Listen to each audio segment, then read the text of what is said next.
In her hand, she squeezed a small ampoule with transparent liquid. Her body was quivering. Her hands were numb.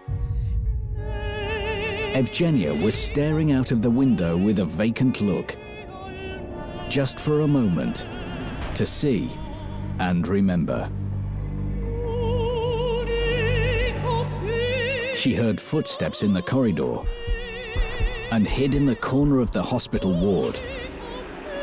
With trembling fingers, she cracked the cherished ampoule,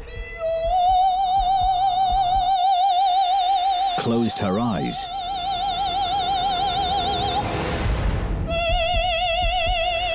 and fell down.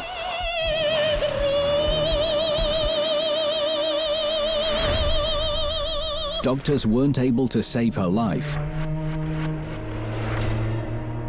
The strong poison, lewisite, had an instant effect.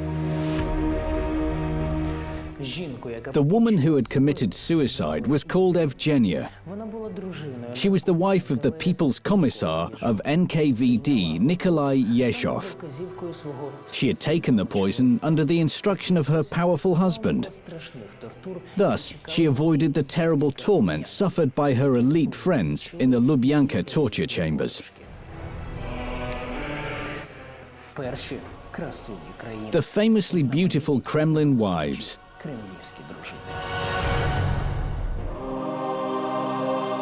They were envied. Millions treated them as role models. Ordinary Soviet women believed that they lived in the lap of luxury. But no one knew what a terrible price these gorgeous women paid for their privileged status.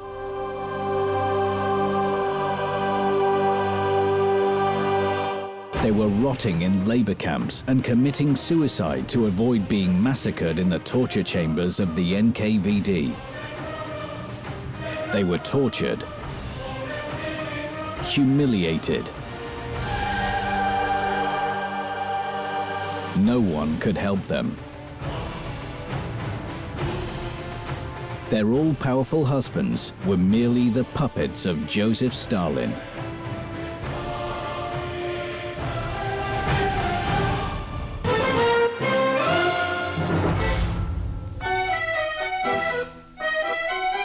(1937), Moscow. Polina Zemchushina gave final instructions to her subordinates and left her office. She didn't want to be late for her friend Yekaterina's birthday. She was the wife of the chairman of the VTSIK, Mikhail Kalinin. A small, exclusive female crowd were invited for the party. Olga, the wife of the commander of the Moscow military district, Marshal Budyonny. Evgenia, the wife of People's Commissar of NKVD, Yezhov. And she, the wife of the chairman of Sovnarkom, Molotov. 4 high society ladies, the wives of mighty Soviet kings. A car was already waiting for her. Molotov adored his wife and called her his pearl. He consulted with her and always listened to her opinions. Polina was not afraid to show her independence and self-confidence. Because of this, Molotov had fallen in love with her. The car was taking Polina to the Kremlin. Meanwhile, Olga Budyonaya was saying farewell to her husband, Marshal Budyonny, at their home. She had several plans for the day: a party at Kalinina's place, and then a performance at the Bolshoi Theater. Olga was Budyonny's second wife. Nadezhda, his first, had died under mysterious circumstances. The official version blamed the unsafe handling of a weapon. However, there were rumors that it was suicide because the famous hero of the Civil War had grown tired of Nadezhda. And when she found out about his passion for 19-year-old Olga, she killed herself. The next day, Budyonny brought a new wife to his house. But Johnny always dreamed of having children. But Olga didn't want to risk her career. She enjoyed all the adulation of her professional life. Besides, she was sure that her famous husband loved her the way she was, bright and inspiring. Olga knew the sad story of his first wife. She knew what he was like and was scared that he would lose interest in her.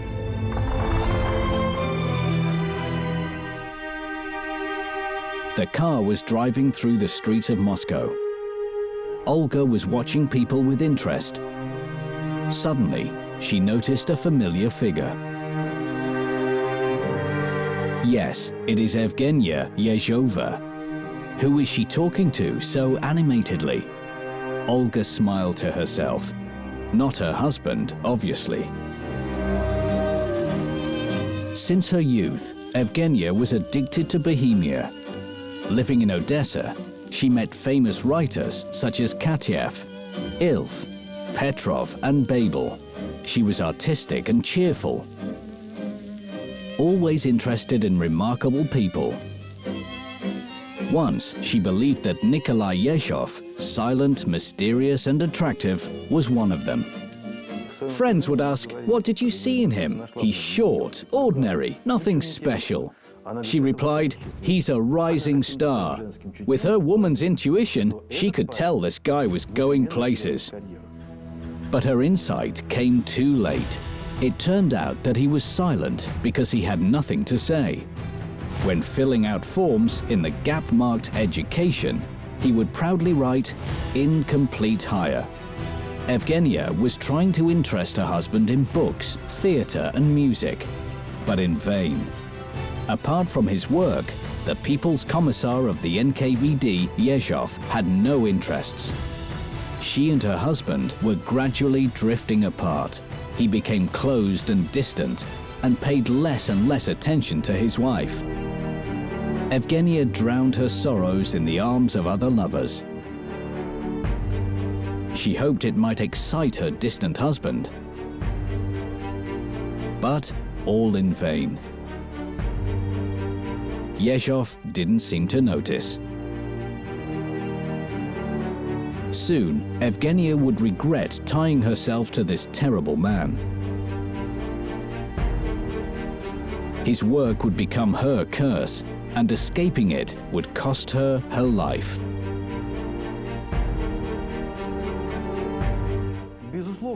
Of course, their life wasn't perfect.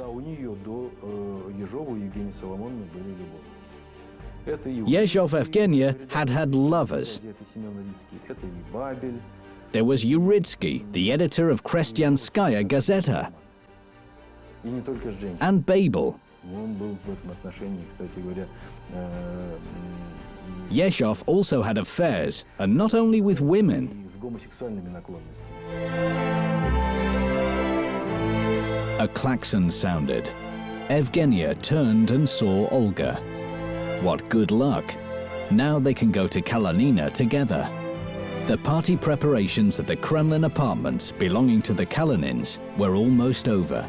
A festive table, decorated with flowers, bottles of wine, delicate dishes. Yekaterina was a wonderful hostess. Guests were gathering, gifts, kisses, flowers. She and Kalanin had been married for 30 years. Together, they survived the Civil War. They rejoiced when he was elected the chairman of the VTSIK. And now he has won the highest post in the country, chairman of the Presidium of the Supreme Soviet. Yekaterina loved her clever husband and tried to be the perfect wife. However, family life wasn't always peaceful. Mikhail Kalanin had never been loyal. His numerous infidelities forced Yekaterina to leave everything and run away from the Kremlin. But eventually, her husband began to settle down. The Kalanins were preparing to grow old with dignity.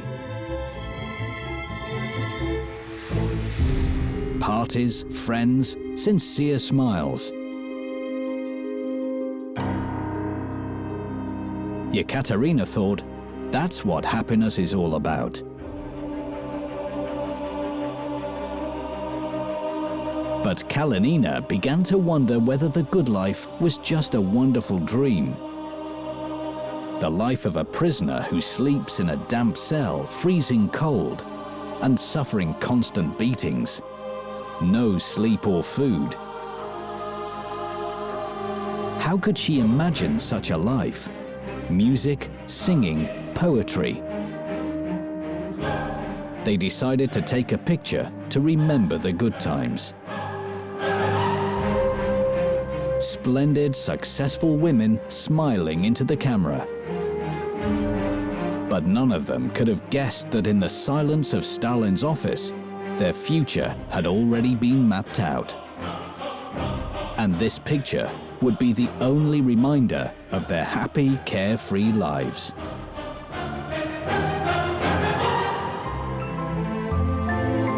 Olga Budyanaya left with a farewell kiss. She rushed to the theatre, floating on air.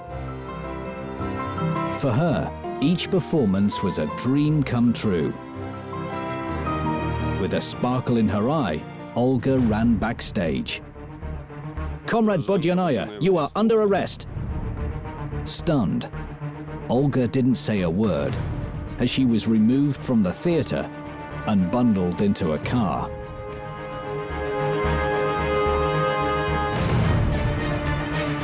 The door of the cell slammed shut and Olga was left in the dark. What had happened? Why was she here? And how would her husband find out she was there? Surely there must have been some terrible mistake. Her husband will fix it. He will save her. He will take her away from this horrible place. But Olga didn't realize that she was destined to remain behind the high prison walls.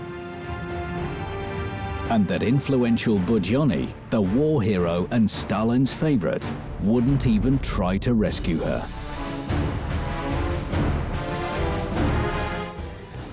Red Army commanders were being exterminated.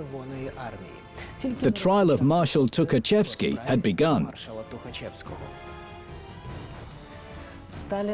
Stalin was always afraid of talented and ambitious servicemen and removed them with the help of other servicemen.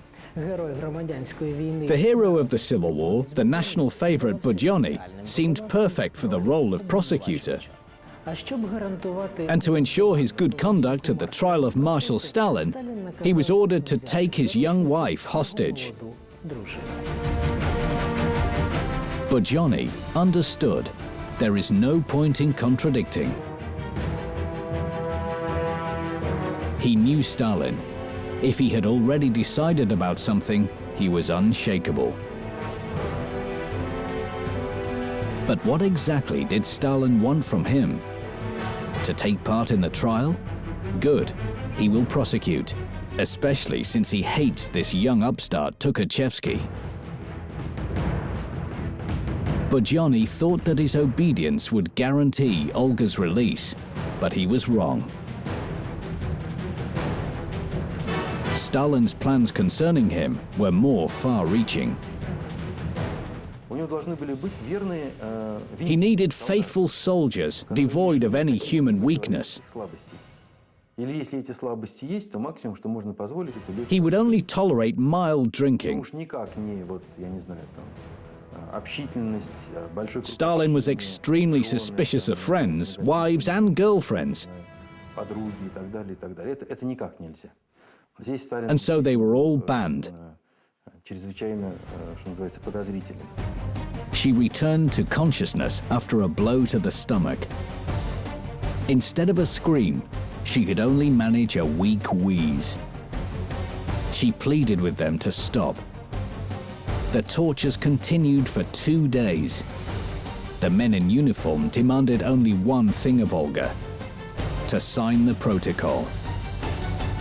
One signature and her anguish would cease. But Olga couldn't do it. The document, shoved before her by NKVD, dealt with the espionage activities of her husband, Semyon Budyonny. She couldn't betray her husband and denigrate him. She was beaten mercilessly. All this time, Olga still hoped her husband would come and save her.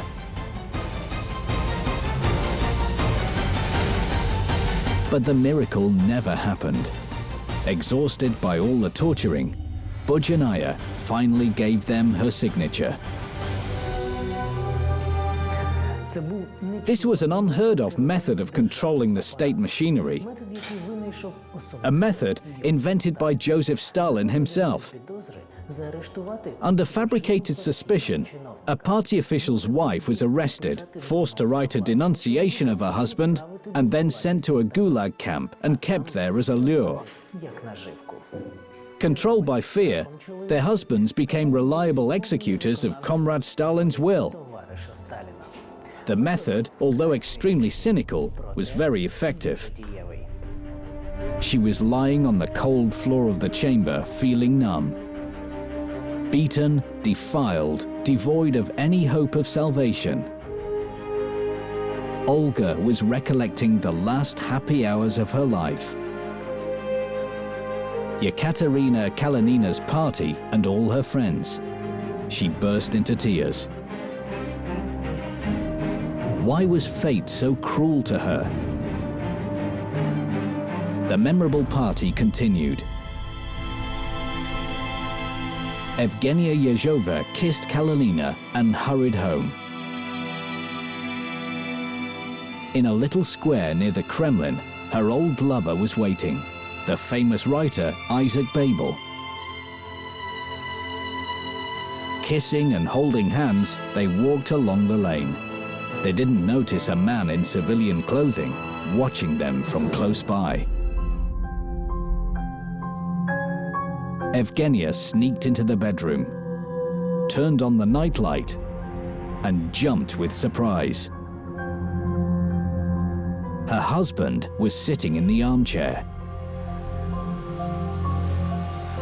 Evgenia felt as though she was being interrogated. "So where have you been? Tell me." Gathering her strength, she tried to turn the conversation into a joke. However, Yezhov was in no mood for jokes. Day and night, he works like a dog, purging the party ranks, personally interrogating enemies, unmasking them. How dare she? And with some scribbler who will sooner or later be arrested. The only thing she deserves is a divorce. Unable to control himself, Yezhov slapped Evgenia's face. But then Yezhov became violent. Evgenia had achieved her goal. She had her husband's attention at last. But at what cost? She screamed and tried to escape from his grasp. But it only infuriated the commissar even more. He saw before him not a wife, but an ordinary defendant, just like all the others. He threw her to the floor and ran out. It was a terrible shock for Evgenia.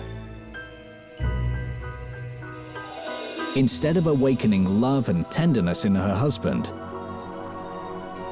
she had unleashed a violent beast. Evgenia never recovered from the shock. Shortly after, she was found in the Kremlin hospital, diagnosed with asthenodepressive syndrome. Yezhov never visited her and never forgave his wife's adultery. But he never forgot her. These were troublesome times for Yezhov. Beria had been appointed the People's Commissar of Internal Affairs. It was clear that he would remove Yezhov, and Yezhov knew that these were his last days in the NKVD. As he himself said, "I know I'm a gone goose," and he had an idea to burn his bridges to avoid Stalin's attack. They quietly entered the hospital ward. Having heard about their friend's poor health, Yekaterina Kalinina and Polina Zhemchuzhina came to visit her. It was hard to recognize Evgenia. She had lost weight and her beauty had faded. She stared vacantly into space. Her friends tried to cheer Evgenia up, joking and sharing all the latest news. But in vain. Her face remained frozen. Having tried everything, the women left. They walked sadly back through the hospital courtyard. Their friend's health had made a painful impression. And then there was the news about Olga. What had happened to her? Why was she arrested? And why was her husband, Marshal Budyonny, not trying to release her? Was this war hero afraid? Everyone was afraid now. Kalinina looked around to find a man walking behind them. Stalin is a sadist. He kills innocent people. What will happen to all of us? Polina sighed. How sad and terrifying. The passerby in the hospital courtyard was also going to visit Evgenia. He was an agent of People's Commissar Yezhov.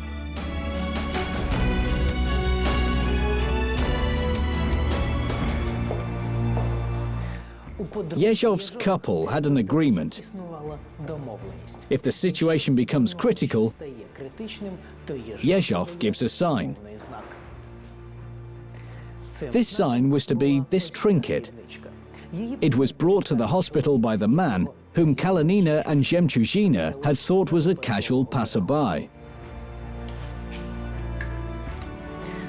Nikolai Yezhov knew better than anyone how to organize cases against enemies of the people.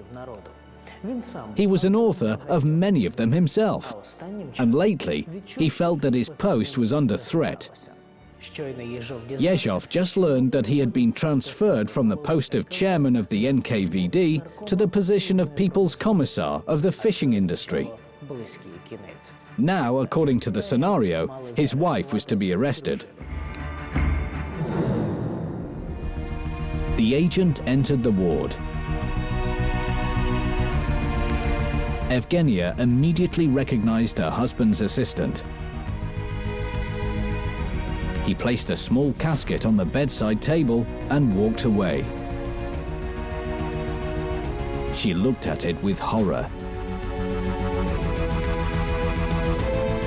She had neither the strength nor the desire to resist.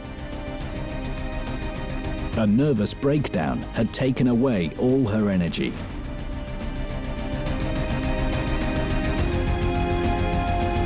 She opened the casket and took out an ampoule. She was scared, but Evgenia knew there was no other way, no escape. It was useless to ask for help. Pictures from her past flashed before her eyes. That last happy evening with her friends seemed so long ago. She was playing the piano and Olga was singing. Then they were drinking champagne and laughing, and took a picture to remember. Evgenia heard steps in the corridor. She held her breath, closed her eyes, and drained the ampoule. In one sense, his wife had been braver than him. Yezhov was very cynical about the fact that his wife had to commit suicide. He said, "Zhenya is a good woman, but I'll have to sacrifice her to save myself." Shortly after his wife's death, the chief of the NKVD was executed. After him, Yezhov's lover, the writer Isaac Babel, was killed. Yekaterina Kalinina looked mournfully at the picture. Olga looked inspired. Evgenia joyful and beautiful. Both young and cheerful. Her thoughts were interrupted by a phone call. It was a tailor. Her dress was waiting for her. She entered the tailor's. "Galina?" She called out for the tailor. No answer. Why is it so quiet? Where is everybody? She heard a strange rustling behind her, looked around and came face to face with a cold-eyed man dressed in the uniform of the NKVD. Kalinina realized what was happening. 2 months later, Yekaterina signed a confession stating that she was using her apartment for counter-revolutionary meetings, that conspirators were preparing a revolt against Stalin, and that she was aware of their insidious plans. In fact, she had no idea that it was her fault. Olga Budyanaya couldn't bear interrogations and tortures, and signed all the necessary papers. But she never even thought about her damning words about Stalin. Stalin is a sadist. He kills innocent people. What will happen to all of us? This is what she told her friend Jemchuzhina in the hospital courtyard, and what the upright and frank Polina related thoughtlessly to her husband Vyacheslav Molotov.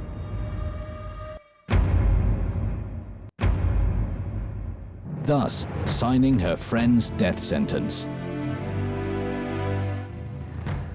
Stalin did not care what happened to Yekaterina. His goal was Mikhail Kalinin. His position could be compared to the post of a president today. Formally, it was he who led the Soviet Union and represented the country on an international level. Stalin wanted to be 100% sure that the puppet president would not make a single step without approval from the Kremlin. And only one thing could give him that confidence: the personal interest of Kalinin. And his wife's life had become a guarantee of his loyalty as well as her confession, which was stored in a special safe belonging to Lavrenti Beria. It was a finely worked-out plan. The victims included thousands of innocent people who back in the camps had been deprived of their names and given serial numbers. The train was full of political prisoners, packed in like sardines. The train was heading to Siberia. The wagons were unbelievably hot. The prisoners were denied food and water and had to beg for them when the train stopped to unload corpses. The corpses of those who didn't manage to withstand the trip. In the adjacent wagons of the train were convicted Kalinina and Budyanaya. These women were heading to different destinations. They didn't meet and never found out that they were heading to camps on the same train.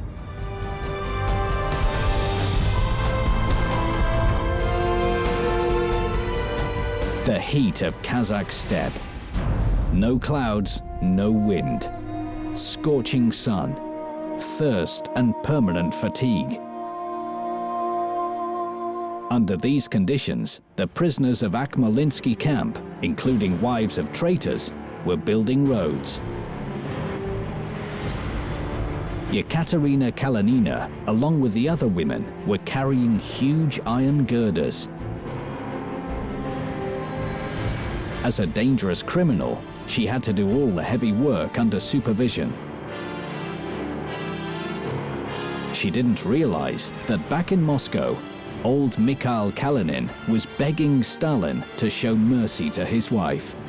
And over time, he softened Iron Koba.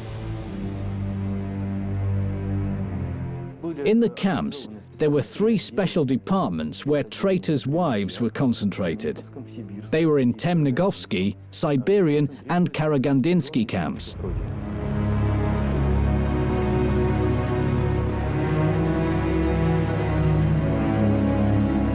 She was brought to the camp laundry. Several women were washing prisoners' clothes.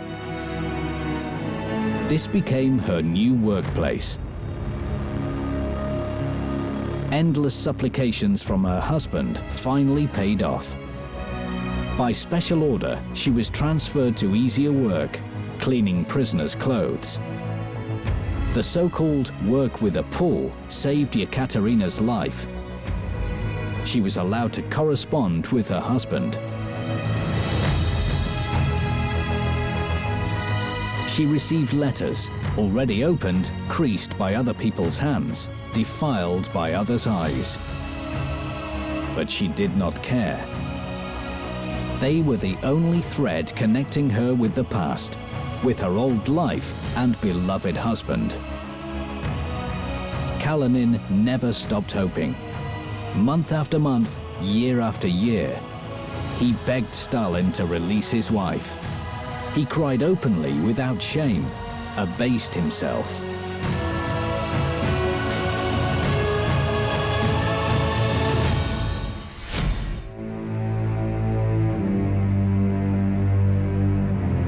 This is not the right time. When the war is over, we'll think about it.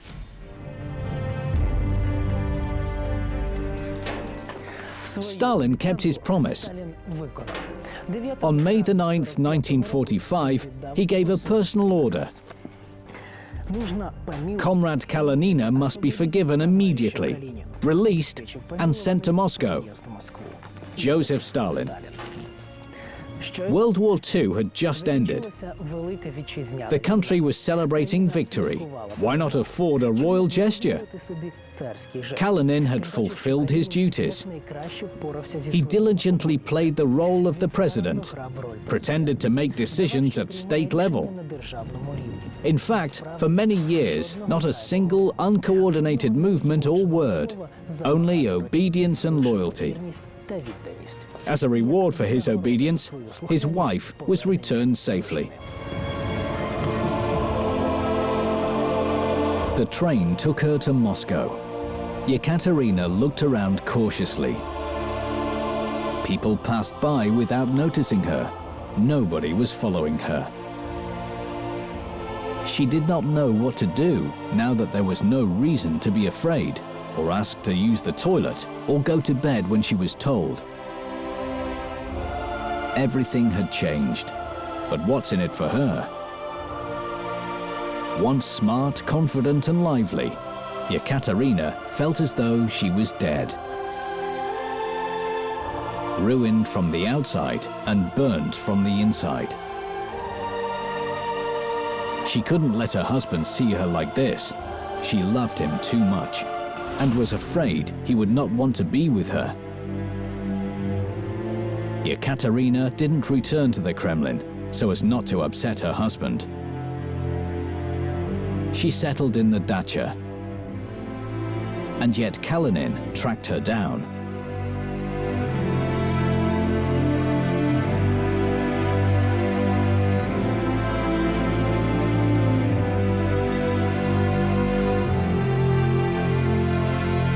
He quietly closed the gate. Kalinin's knees were trembling. Yekaterina. He has been waiting for her for 9 years.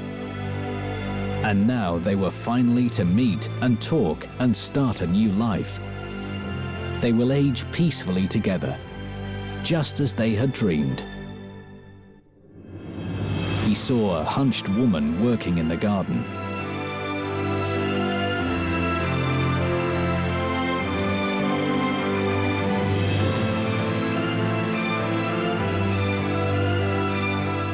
There was no one else around. Have you seen the mistress? With difficulty, she stood up. When she turned around, Kalinin froze. His catcher was looking at him. He couldn't speak. This hunched, wrinkled old woman couldn't be her. What had 9 years in the camp done to his wife? He couldn't go near her. Yekaterina felt his resistance and ran away. Kalinin never saw his wife again. Her husband never managed to recover from the shock. A few months later, Mikhail Kalinin died without having talked to the woman he loved. For the rest of her life, Yekaterina remembered the horrors of the camps. At night, she had nightmares about that dreadful train rushing into the unknown. The sound of the wheels brought back terrible memories. The train was carrying her further into Siberia. 10 years of camps and indefinite exile to the Krasnoyarsk region awaited her. There in the small town of Yeniseisk, the former diva of the Bolshoi theater worked as a cleaner in a school. She walked into her little room in the basement of the school. From now on, this would be her home. Here, away from prying eyes, she could be herself once again. Olga threw off her nasty quilted jacket and pulled out a trunk from under the bed. All that was left from her past was the semi-decomposed remains of the dress she was wearing during her arrest. She used to be a singer. She appeared on the stage. She was applauded, given flowers. Had any of it been real? Olga wasn't sure. She carefully put on her costume and started to sing for the first time in years. And then a miracle happened. The little room vanished. And once again, she was standing on the stage in the spotlight, singing her heart out. The audience was applauding her as she lapped up their love and attention. She'd forgotten what it was like. Olga would do anything to experience it again. In the wretched room stood a tired woman in rags, wheezing and coughing. Olga would often put on her costume. It made her feel young and beautiful. At first, Budionaya only wore it in private, behind closed doors. But eventually, she started to appear in the costume in front of people. She became schizophrenic, scaring townspeople with her strange clothes and fabricated stories about her lifestyle in the Kremlin. She lost her sense of reality and started to rail against the whole world. She had already had some sort of mental illness that worsened after the arrest and all the shock she received. Later, she even claimed that she was raped during her interrogation. She wrote bad things about many people. But it's hard to say if any of it was true, because she was obviously out of her mind.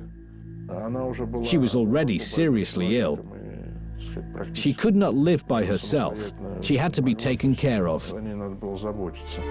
Budionaya looked at a pile of letters. Then she pulled the envelopes out of the trunk and started to sign them. Moscow, Kremlin, to Comrade Stalin. Moscow, Lubyanka, to Comrade Beria. Among these letters was a denunciation of Commissar Molotov's wife, Polina Zemchushina. Comrade Zemchushina involved in Zionist conspiracy. I, Olga Budionaya, personally know that Zemchushina secretly communicated with her sister, who emigrated during the Civil War. Olga threw the letters into the mailbox. The letter with the denunciation came in handy. Exactly at that time, Stalin was putting Molotov out of business, and there was a need for guarantees. Aware of party intricacies, Molotov had to keep Kremlin secrets after his dismissal. And to guarantee his silence, they threatened to arrest his wife, his beautiful Pearl. At Politburo meeting, they were discussing the expulsion of Comrade Zemchushina from the party. She supports international Zionism, and there is no place for people like that in the party. Who votes? Everyone but Molotov. Who votes against? Silence. Who abstains? People's Commissar Molotov timidly raised his hand. The decision is made. However, the next day, Molotov wrote Stalin a letter of repentance in which he admitted his lack of objectivity and voted after the event. It was a forced betrayal. After all, Vyacheslav Molotov knew the rules. His wife is only the first call, and he can do nothing about it. He'll be next, and then it will be his daughter's turn. Svetlana Molotova was 20 and had to share her mother's fate or repudiate her in public. By betraying his wife, Molotov was trying to protect his daughter. Zhemchuzhina was already sitting in the investigator's office at the Lubyanka. During interrogations, a proud Polina confessed nothing and signed nothing. But only because investigators didn't apply physical force. Molotov, who voted for her expulsion from the party, has clearly displayed his loyalty. And now, to please Stalin, it was enough just to send her away. A beggar was shuffling through a little market. Local tradeswomen knew of this old, exhausted woman. She never buys anything, only looks. The beggar's face was familiar to all. In the past, photos of the brilliant wife of Sovnarkom chairman, Polina Zhemchuzhina, often appeared in newspapers. She had recently been a powerful woman in the USSR. And now she was just another ex-prisoner, like thousands of others. The tradeswomen were spiteful about her, but she did not listen. She turned around and walked away. Here in exile, at the edge of the world, in the far Kostanay region, she didn't even have a name. In documents, Zhemchuzhina was called Object Number 12. For 4 years, Polina had been living alone in a hut. She even asked for a cat to keep her company. But the most horrible reminder from those years was the constant hunger.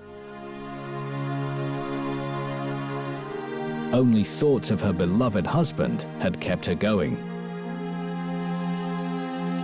In her memoirs, Polina wrote, 4 years apart, 4 eternities. Only the thought of you and that you might still need me kept me alive.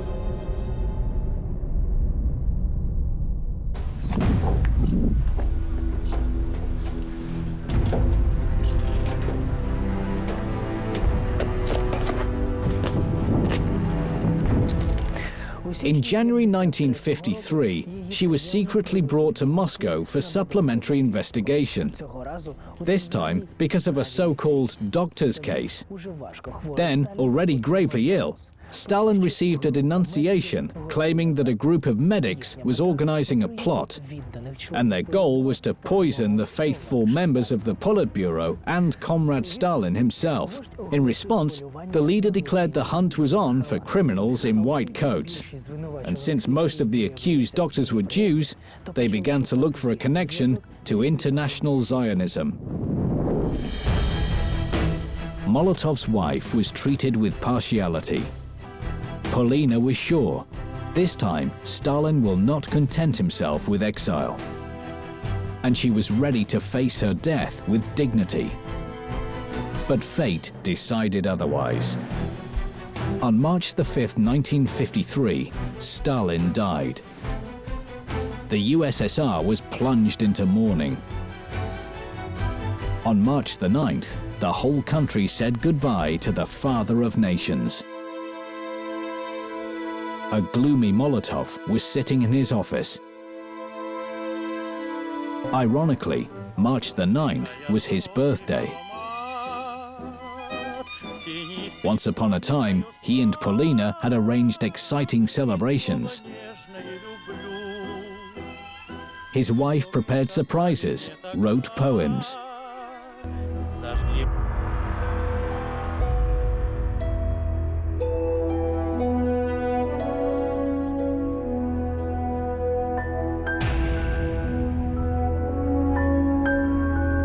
Beria quietly entered the office.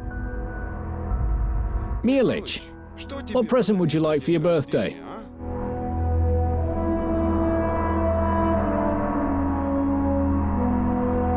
Give Polina back to me.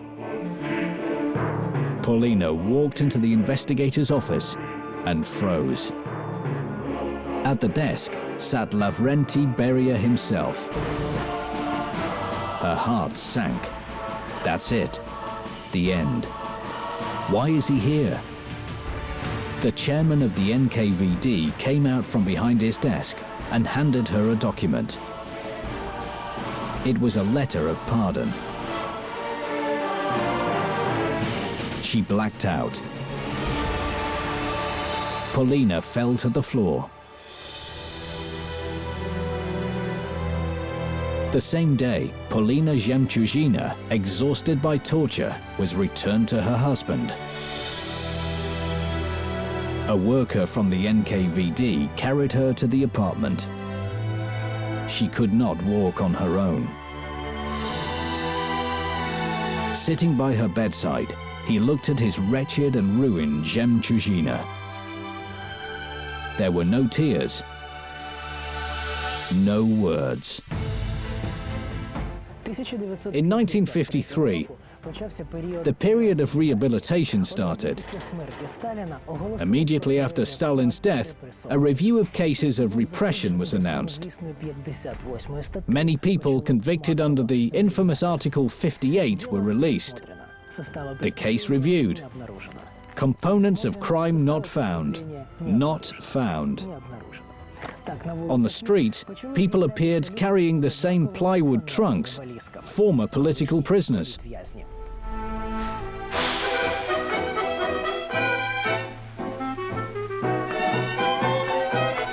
An aging, exhausted ex-prisoner stopped in front of a luxurious oak door with the sign, Budyonny Semyon Mikhailovich.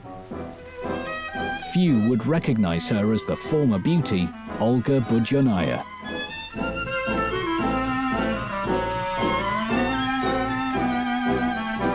She knocked. A beautiful young woman with a baby in her arms opened the door.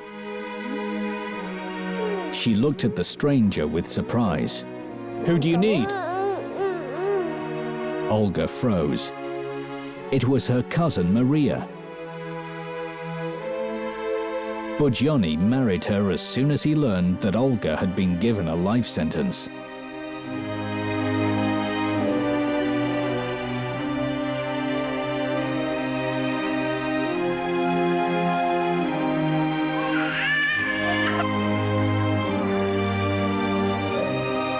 However, Budyonny learned about the return of his wife, but did not dare meet her. Instead, he interceded and granted her a flat in Moscow as compensation for the moral damages. 1957. Two elderly women walked through the dark corridor of a communal flat. Polina Zemchuzhina and Yekaterina Kalanina. The friends stopped at the door with a sign, Olga Stepanovna Budyonnaya, a soloist of the Bolshoi Theatre.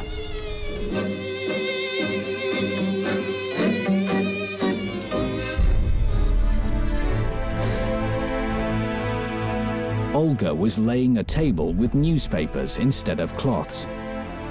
A bottle of vodka, bread and herring. Olga drank glass after glass until she became drunk. Polina swept crumbs from the table and hid them in her pocket. Her fear of hunger never left her. Budyanaya sat down at the old piano. The once beautiful voice now sounded more like a wheeze. Her piano playing sounded awful. Having put the drunk Olga to bed, friends opened up the piano lid. The piano was full of empty bottles. Their attention was drawn to the only decoration in the shabby room. A photo hanging above Olga's bed. On closer examination, it was that picture of the 4 radiantly successful women. The wives of famous, influential men who paid dearly for their star status. Возвращая ваш портрет, я любви вас не молю, в моем письме упрека нет, я вас по-прежнему люблю.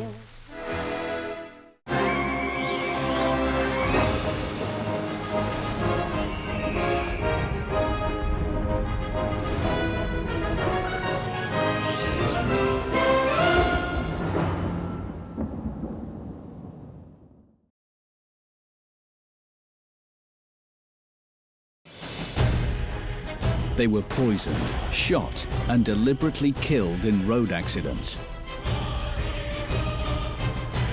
In the USSR, the attempted murders were suppressed. But that doesn't mean they didn't happen. Watch the attempts upon all the Soviet leaders, from Lenin to Gorbachev, in one program. The dethronement of the terrorist Fanny Kaplan's myth. Lenin was shot at by the Cheka agents on Sverdlov's order. For the first time, the real circumstances that led to the attempt upon Lenin's life. The famous Russian writer, the author of the bestseller Stalin's Murder. Yuri Mukin asserts Stalin was poisoned by Beria and Khrushchev. The People's Avengers, the Tbilisi students against Khrushchev, a fake policeman against Brezhnev, Andropov, an ascent over corpses and death at the hands of a woman. He has been shooting at Gorbachev. An exclusive interview from Krasnaya Square, where the event happened.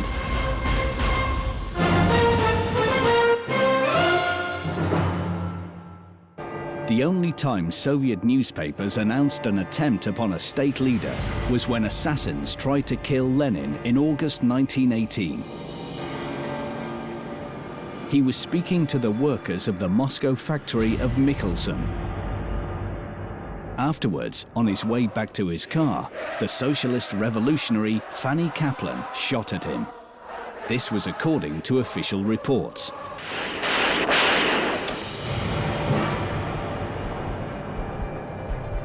And this was the way it was presented in the Soviet propaganda film Lenin in 1918.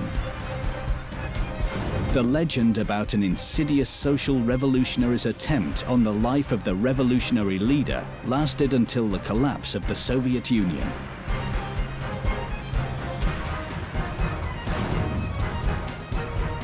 The fact that Fanny Kaplan was almost blind and had never shot a gun was classified as secret for many years.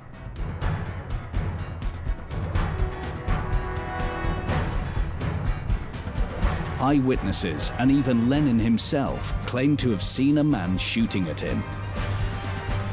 When Lenin gained consciousness, he asked the driver, did they catch him? During the investigation, not one of the witnesses recognized Kaplan as the assassin. Kaplan didn't sign the examination records confessing that she had committed the crime. The truth is shocking. According to the investigation, which has recently been taken off the security list, it was not Kaplan who shot at Lenin, but her comrades from the Socialist Revolutionary Party, Grigory Semenov and Lydia Konopleva. It is strange that Kaplan was arrested and later executed for the crime. Semenov and Konopleva escaped punishment. In fact, their careers began to improve. Их жизнь, как ни странно, сложилась по-другому. Они потом работали в системе ОГПУ. И, по-моему, даже военной разведки Красной Армии посылались в Китай. Why? What unknown and mighty power was behind all this? Contemporary researchers assured that Semenov and Konopleva were the Cheka agents and that they executed the order of the most influential person from the Soviet government. Это покушение очень часто связывали с именем Свердлова. Сложно сказать, насколько эта версия, что называется, правдоподобна. Но вот поводов для нее множество. Yakov Sverdlov. He was leading the party at the time when everybody was criticizing Lenin for having signed the Treaty of Brest-Litovsk. When all the party leaders were against the treaty with Germany and believed that Lenin had betrayed the revolution, his authority fell to become the leader of the Bolsheviks party. Moreover, he was head of Vitslik, the Central Executive Committee. It was an analogue of the present cabinet of ministers, and nominally, it made him the head of the state. Lenin was the last physical obstacle for him to usurp power. But he had to hide his intention to end Lenin's power behind the insidious counter-revolutionary forces. To put the blame on the social revolutionaries, for example. That's why Cheka has recruited Semenova and Konopleva. And they have taken their fanatical party fellow Fanny Kaplan as a henchman with a view to leave her holding the bag. We are going to make a reconstruction of the real attempt upon Lenin on the basis of the circumstances that have been recently revealed.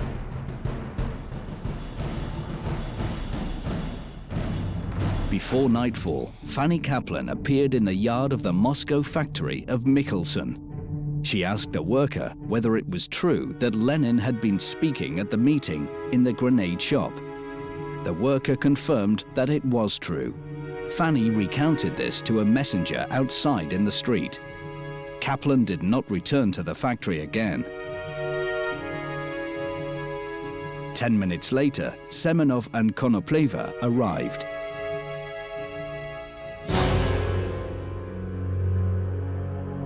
Each of them had a gun in his pocket. Lenin came out of the shop accompanied by factory workers. He was talking to one of them. There were a lot of people around him. And just at that moment, the Cheka agents began to shoot. An injured Lenin and his interlocutor fell to the ground. Terrified people began to scatter. The terrorists left the area. Fanny Kaplan was waiting in the next street. She wanted to know the outcome.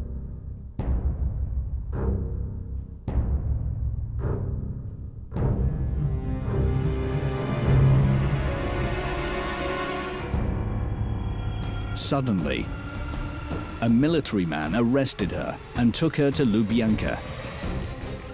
The investigator demanded Kaplan take the blame and make a signed declaration. The interrogation lasted till 2 o'clock in the morning, but Kaplan repudiated all the incriminations and refused to sign the report. The next day, after the terrorism attack, the doctors announced that there was no threat to the leader's life. Sverdlov began to urgently cover his tracks. He was afraid that Kaplan would betray her accomplices. Having suspended the interrogations at Lubyanka, Sverdlov took Kaplan to the Kremlin and ordered the Kremlin commandant annihilate the prisoner immediately, in secrecy and without any traces. говорил комендант Кремля Мальков, ее, значит, так сказать, положили на пол и сделали в затылок выстрел. Да, а потом сожгли в бочке, просто на территории Кремля. Вот, собственно, никакого суда там не было. No one knows whether Lenin knew the identity of the real assassins. But several months later, Yakov Sverdlov died under strange circumstances at the age of 34. The official version says that he died from Spanish flu. It is well known that this is a contagious disease. Yet no one who had contact with Sverdlov at that time fell ill with Spanish flu, including Lenin, who was not too daunted to say farewell to his dying comrade. The rumor that Sverdlov had been poisoned existed in the Kremlin even while Lenin was still alive. And these rumors were proved when Lenin ordered the creation of a top-secret poison. Maybe it was Sverdlov's example that gave Lenin evidence that his reprisal method worked. Существовал отдел при ОГПУ, который занимался изготовлением всевозможных химических ядов, ну, там, скажем, и бактерий всевозможных, для того, чтобы с помощью них убивать врагов советской власти за рубежом или, так сказать, может быть, даже здесь, ну, самыми вот такими невинными способами, незаметно. This was the beginning of the Soviet leaders' chase, and the principal danger was represented by the closest Kremlin comrades and not by the Western intelligence services or the mythical terrorists.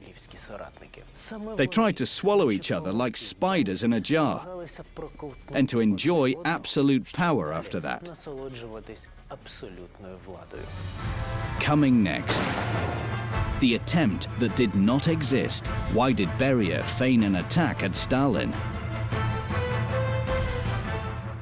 The first Ziz with the guard reached the other side of the bridge without any problems, but the bridge collapsed under another in which Stalin was sitting. The poison laboratory is working perfectly. First Lenin and then Stalin became the victims of poisoning. С этими ядами он, наверное, уже 1000 раз проклял, что соблазнился на то, чтобы их вот выработать там для целей войны, а они оказались вот такими для собственного употребления. From 1922, Lenin fell ill and left the everyday running of the state. The poison laboratory was left to Stalin. Lenin's condition was seen as hopeless, and Stalin behaved as if Lenin was dead. But the patient did not die. Doctors were doing all they could, although he was in a vegetative state. Stalin became increasingly irritated.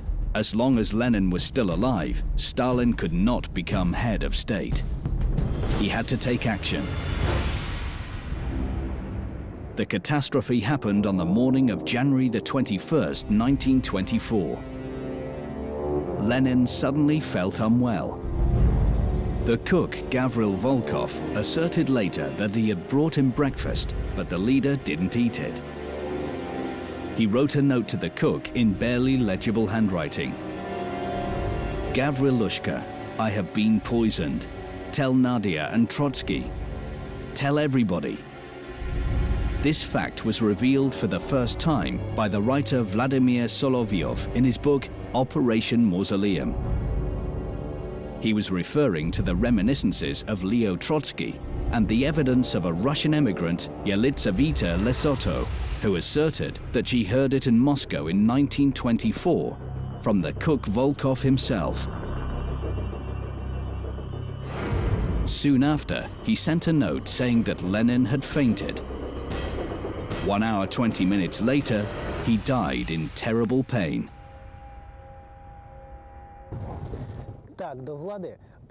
So Joseph Stalin has finally come to power. He will govern the state for 30 years and remain in a state of panic for the entire time.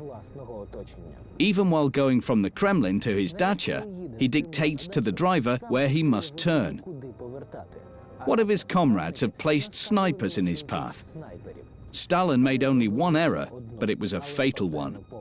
He had made his countryman Lavrenti Beria a close ally. It was 1933. Stalin was the sole leader in the USSR and went on holiday to Abkhazia, to the state of Dacha near the mountain lake Ritsa.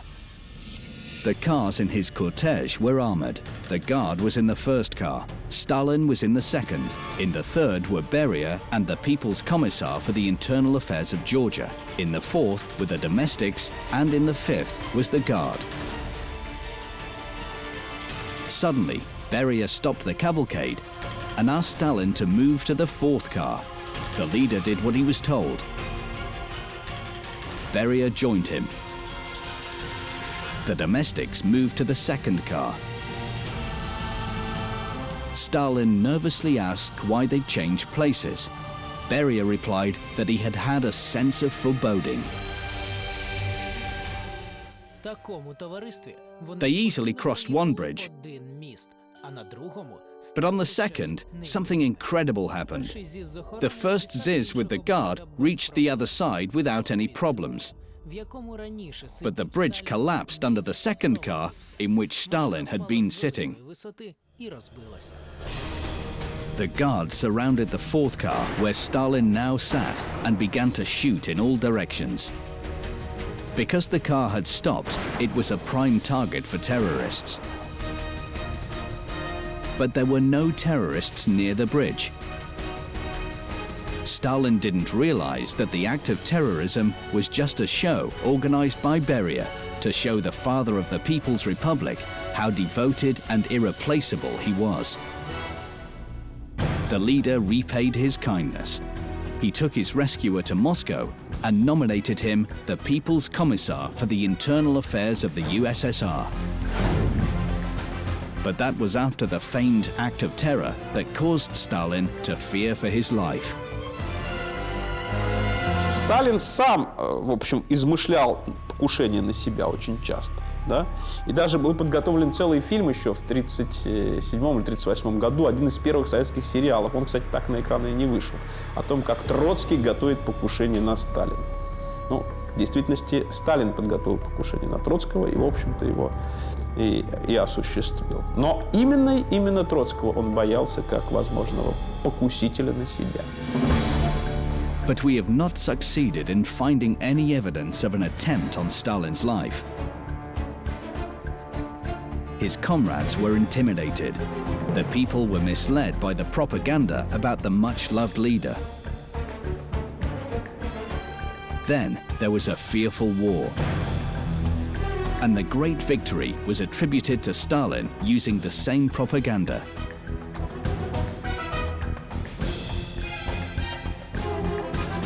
He continued to fear for his life, with the memories of Beria's attempt causing him to remain suspicious.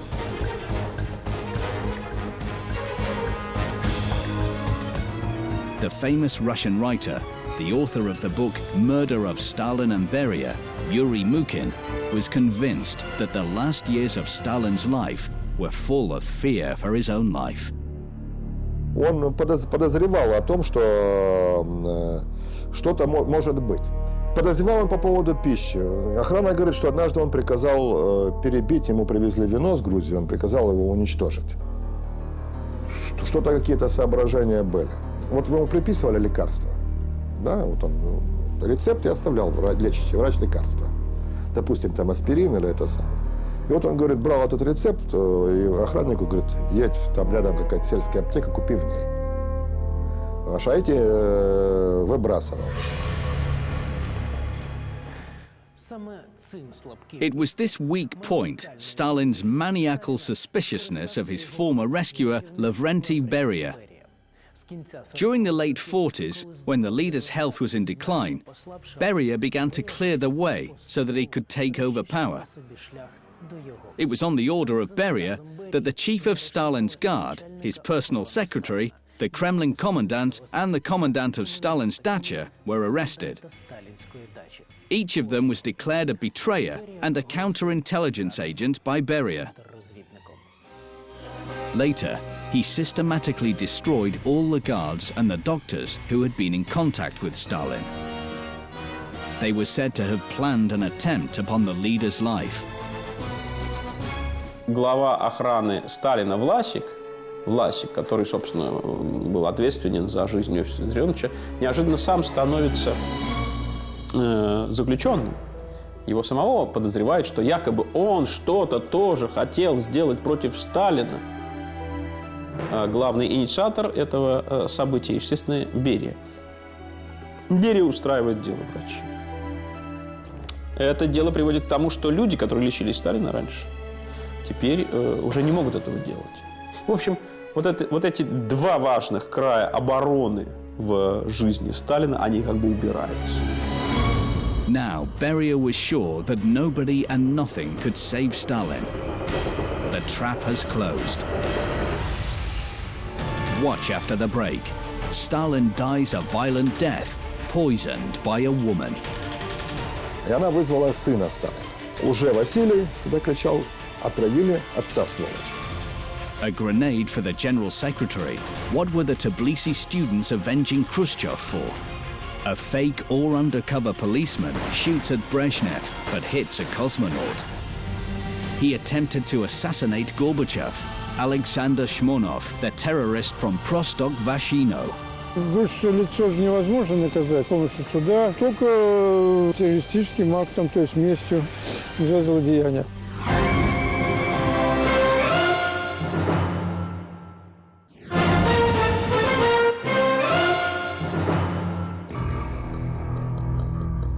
On the night of February the 28th, 1953, Beria asked to see Stalin on urgent business.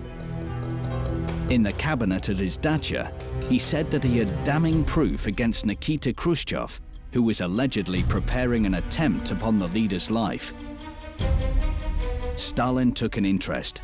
Beria called an assistant with a folder containing secret documents. But before he'd put the papers in front of Stalin, the woman threw liquid in the leader's face. The general secretary fainted. The woman injected him several times with a slow poison. The writer Yuri Mukin has no doubt that Stalin was poisoned. His evidence is based on medical investigations. Значит, о том, что Сталин отравлен, я заявил, собственно говоря, еще в 2001 году в своей первой книге. Проанализировали лечебное дело Сталина, анализы, проконсультировались с врачами, нашли, что анализы крови показывают наличие яда в организме. They have put Stalin to bed. The newspapers announce the grave condition of the leader's health. Все говорят по-разному, по-своему, но суть остается одна. 30 часов Сталин лежал, ему не оказывали помощи. Причем все глухо скрывают лечащего врача Сталина. Nobody knew the doctor. It was the same woman who had poisoned Stalin. Beria himself appointed her to look after the dying Stalin so that nobody could save him. It may well be so that she repeated the deadly injections. Охрана, видимо, она уже начала паниковать. Охрана Сталина. И она вызвала сына Сталина. Уже Василий туда кричал, отравили отца, сволочь. 5 days later, Stalin is dead. His son Vasily was sure that his father had been killed. But nobody would listen to him. The point is that Lavrenti Beria was not acting. His accomplices were several influential members of Politburo, and Nikita Khrushchev was among them. And after the death of the general secretary, the main struggle for leadership began between Khrushchev and Beria. After Stalin's death, the former accomplices became rivals and bitter enemies. Each of them considered himself to be the worthy successor to the Kremlin throne, and Beria played up his involvement in Stalin's annihilation. Берия в разговоре там, с частными лицами, с Хрущевым, по-моему, сказал, ну что, вот, если бы не я, вот, я же ведь вас спас. Это какие-то странные были такие намеки. At the moment of Stalin's death, Beria was controlling the security service and the majority of the key ministries. This was a definite advantage over Khrushchev. To consolidate his position, Beria started the reforms and was the first to speak out against Stalin's illegal repressions. The members of Politburo were scared because it became clear that Beria would blame them for the mass repressions. It was the only way for the former NKVD chief to discharge himself. His comrades decided to remove the radical upstart. The conspiracy was led by Khrushchev. Убийство Берии было организовано таким образом. Значит, президиуму ЦК было сообщено, что Берия организовывает вооруженный заговор, вооруженный захват. Для президиума, для того же Молотова, Кагановича, эти вещи были достаточно правдоподобны. И, видимо, Хрущев дает им это самое, что послать к Берии двух генералов с тем, чтобы они привели Берию на президиум, если он откажется приходить. Приезжают генералы и сообщают, Берия убит. Вот оказал сопротивление и убит. И Хрущев подбрасывает версию. Ну так, а заговор же не раскрыт. Давайте объявим, что мы его арестовали, потому что он организовал заговор. Ну, расследуем заговоры, это самое. И они принимают решение объявить, что Берия арестован и ведется следствие, т.д. и т.п. А Берия был убит. So Nikita Khrushchev became the leader of the Soviet Union. Just like Beria, he began after the dethronement of Stalin's personality cult. His fervor shocked the majority of the population. It hurt the people to see their ideals destroyed.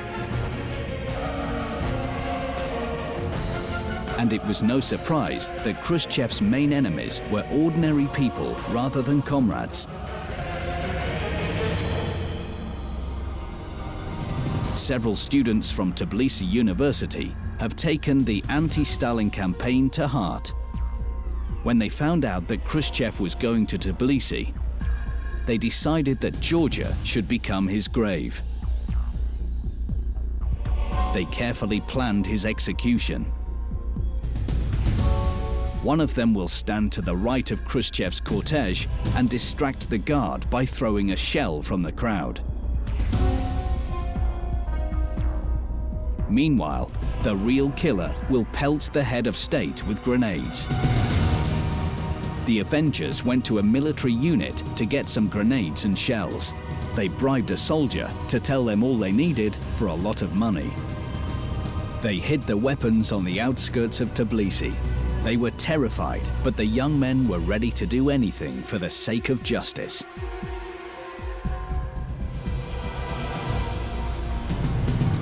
But then, the day before the state leader's arrival, they discovered that the military unit was out of ammunitions. The KGB of Georgia was urgently contacted. The night before Khrushchev's arrival, the students were already behind bars. They were liberated from the strict regime colony only after Brezhnev came to power. After Tbilisi, the authorities became paranoid about assassinations.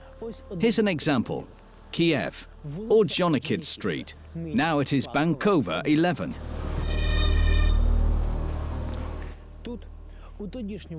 In the house of the Central Committee of the Communist Party of Ukraine, Khrushchev was taking part in a conference of agricultural workers. Afterwards, he was heading for the cafeteria. The barmaid was cutting cheese to use in sandwiches. Suddenly, she saw Khrushchev enter the room. The woman rushed over to him with a kitchen knife still in her hand. The guards knocked the knife from her hands and pinned her to the floor. Later, an investigator asked her why a mother of two would want to kill Khrushchev. The barmaid explained that it was not her intention to kill him. She knew Nikita Sergeyevich from the time he was working in Kiev in the same building. She served him donuts and juice every day and just wanted to greet her former client. They didn't believe her and sent her to an asylum.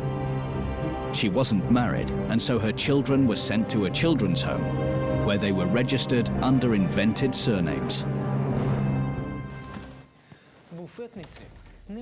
They didn't believe the barmaid's story because the whole country was unhappy with Khrushchev's policy. People were complaining about the absence of food in the shops, of exorbitant currency reforms, of high prices, and the failing economy. The ill-conceived army reforms led to patriotic soldiers venting their anger at Khrushchev. Khrushchev did not suspect there might be an attempt on his life. Ordinary citizens and members of the Kremlin elite were both dissatisfied by his policies. In the summer of 1964, the members of the Politburo were discussing Khrushchev's removal from power. The most radical of these was Leonid Brezhnev, who Nikita Sergeyevich had helped career-wise. Maybe we should remove him completely, insisted Brezhnev. Poison him, for example. But the plotters had dethroned Khrushchev without bloodshed and maiming. With support from the majority of the Central Committee members, they voted for his dismissal. When he arrived, the job was done. Вот тут закончилась власть. Он приехал в Кремль, там уже шло заседание, достаточно мирно, да, скажем, вроде бы ничего такого не произошло. А все, Никита Сергеевич, вы уже никто. А если там я где-то выступлю? А если вы где-то выступите, Никита Сергеевич, что вы, конечно, можете сделать, то мы вынуждены будем опубликовать документы о том, как вы сами принимали участие в репрессиях на Украине, например. О том, как вы сами были ответственны за ликвидацию, скажем, деятелей коммунистической партии. И не просто за ликвидацию, а за убийство, которые вы лично инспектировали. Khrushchev lived his last years on the dacha near Moscow under special services supervision. Brezhnev, who had become the leader of the Soviet Union, governed the state for 18 years. Only Stalin ruled for longer. He ended Khrushchev's experimentations, improved industry and food production. But he did not start any major reforms. On the contrary, he eradicated the beginnings of Khrushchev's democracy. Over time, dissatisfaction spread amongst the people. Those not satisfied with Brezhnev's politics began to riot. Among them was the junior lieutenant Vladimir Ilin, who was serving in the army near Leningrad. His decision was maturing for a long time, but after the engagement of the Soviet troops in Czechoslovakia and the suppression of the Prague Spring, the junior lieutenant decided that there will be no democracy and no freedom under Brezhnev. It was time to save the Soviet country, to kill Brezhnev. Coming next, how the cosmonaut Beregovoy almost died because of his bushy eyebrows. The General Secretary Andropov was killed by an offended woman. The shocking confidence of the terrorist Shmonov. His regrets not killing Gorbachev. Целился в голову, потому что, может быть, бронежилет у него одет. Жалею, что не удалось. January the 21st, 1969. Ilin heard on the radio that the following day, Moscow was greeting the cosmonauts back from their flight. And he heard that Brezhnev would be there. That night, he stole 2 guns, some cartridges, and ran away from his military unit. Ilyin arrived in Moscow on the morning of January 21st. He stayed with his uncle, who was a former policeman.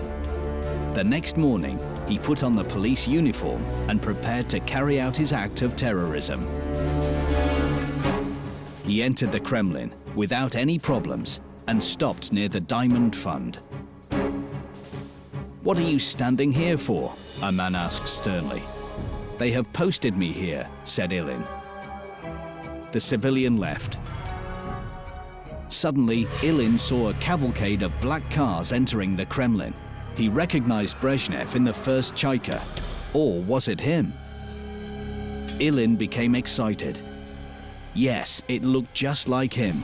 The junior lieutenant withdrew 2 guns from his pocket and shot 16 bullets at the windscreen behind which Brezhnev was sitting. But the terrorist had got it wrong. The car contained the cosmonauts. One of them, the commander of the spaceship Soyuz 3, looked just like Brezhnev. The glass from the windscreen injured his face. Another cosmonaut, Andrei Nikolaev, had an injured shoulder. The elderly driver, Ilya Zarkov, was killed. The injured Nikolaev seized the wheel and parked the car. But where was the real Brezhnev? His guard had been informed the day before about an extraordinary event, the escape of an armed officer. Which is why the general's car left the government cortege and entered the Kremlin through another gate.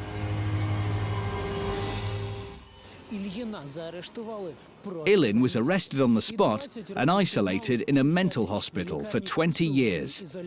A sentry stood guard over him.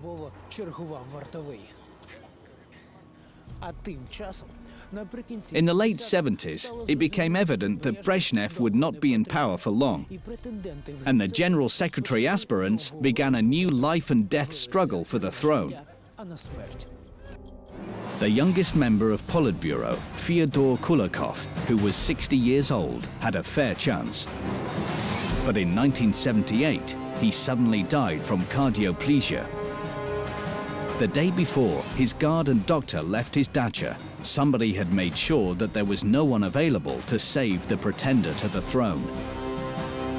The first secretary of the Central Committee of the Belarus Communist Party, Petro Masharov, was popular in the state and was considered to be Brezhnev's natural successor.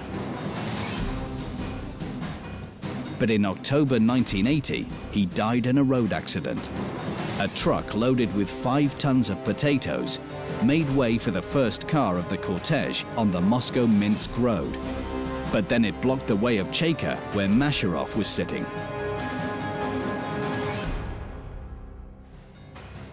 The government limousine smashed into the truck at full speed. All the passengers were killed.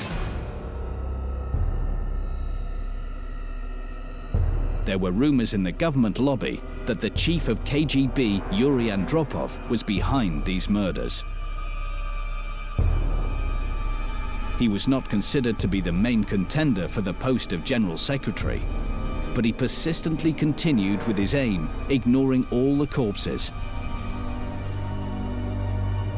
It was impossible to prove, but the death of politicians close to Brezhnev and the persecution of the General Secretary's relatives by the KGB subordinated to Andropov had to be more than just coincidence.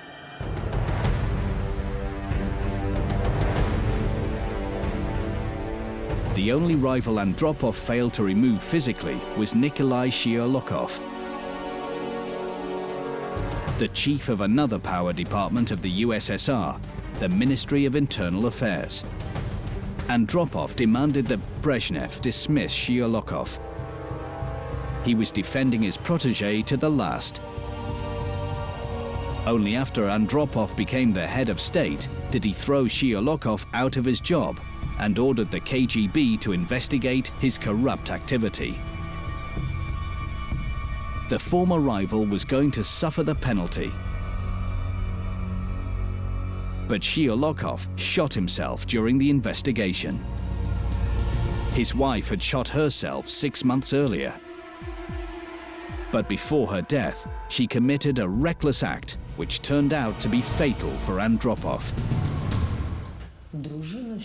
The wife of Shyolokov, Svetlana, was trying to save her husband.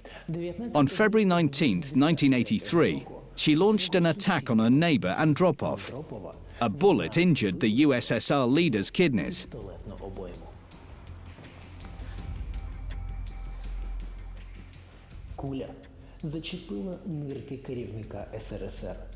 This exacerbated a chronic disease which led to his death. Andropov had been head of state for only 1.5 years.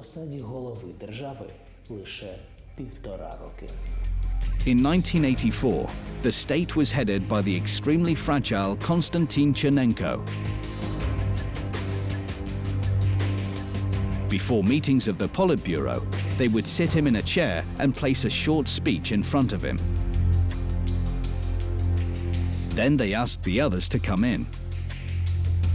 Chernenko read with great difficulty the sentences written by his assistants. He ruled for about a year, even less time than Andropov. When the post of the General Secretary was taken by his successor Gorbachev, the Soviet Union was no longer a huge superpower. There was an ongoing crisis with General Secretaries being frequently replaced. Gorbachev's appointment as the General Secretary and his policy of perestroika split the state. Some were zealously supporting his reforms, others saw him as the enemy of communism. In 1987, inhabitant Teimuraz Kabahidze came to Moscow to kill Gorbachev. He had a homemade gun in his pocket. There was a demonstration in Krasnaya Square, and he got there through a column of workers. The terrorist saw the architect of perestroika greeting people from the tribune of the mausoleum. He was about to take out his gun, but it went off in his pocket. Kabahidze was badly injured. The assassination attempt failed. 3 years later, in the same Krasnaya Square, Gorbachev almost died again. There was a demonstration of workers on the anniversary of the October Revolution. The head of the state was standing on the tribune of the mausoleum as usual. Among those who Gorbachev was greeting was the resident of Polpino of Prostok-Vashino district, Leningrad region, Alexander Shmonov. He had a sawn-off shotgun hidden under his coat. The ordinary metalworker had been preparing for this day. In order to obtain his rifle license, he had been a member of the Hunters and Fishermen Association for 3 years and had been shooting at the targets every day.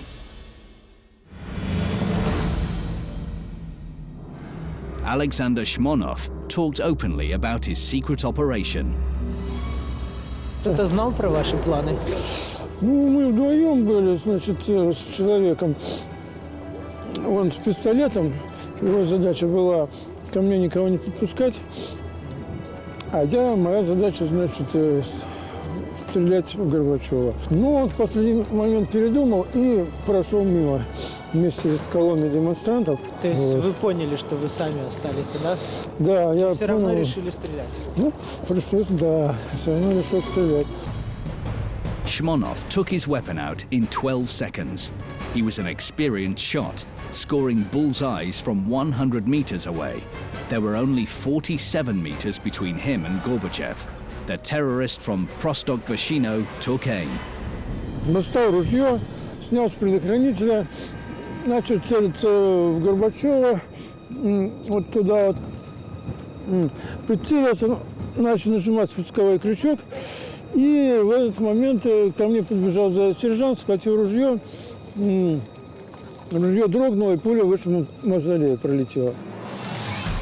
Now, you're going to see the sensational attempt on a Soviet leader's life immortalized on tape.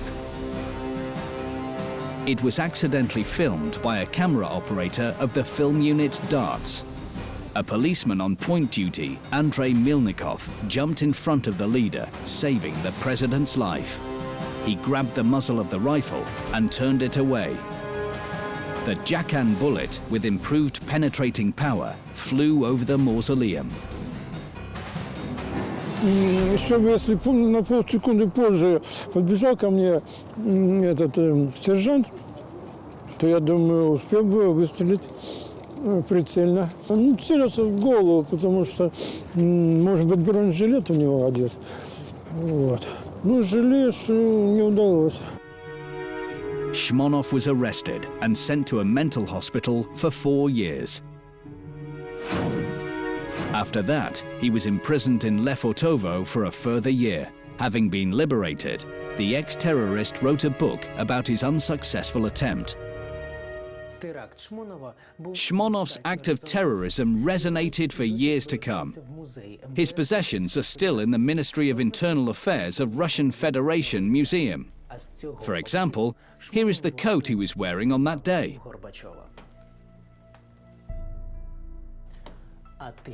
And this is the sawn-off rifle he used. Meanwhile, Gorbachev's comrades were plotting to remove the General Secretary in a different way. They did not poison him or hire a killer. They blocked the state leader in his dacha on Foros, together with his family. The so-called putsch of Gorbachev occurred in August 1991. But this last collective attempt upon the state leader undermined the Soviet Union. 4 months later, it collapsed. But the independent states which appeared after inherited some of the worst Soviet methods of problem solving. Когда мы говорим действительно о большой власти, мы все равно говорим о большом риске, потому что там разреженный воздух, там всегда можно получить и пулю в лоб, и отравленный пирожок, и отравленное письмо, и отравленного голубя, который случайно залетел в форточку. The road accidents, the shots on the staircase, dioxin on the dacha, a suicide in his own house, a hunting accident.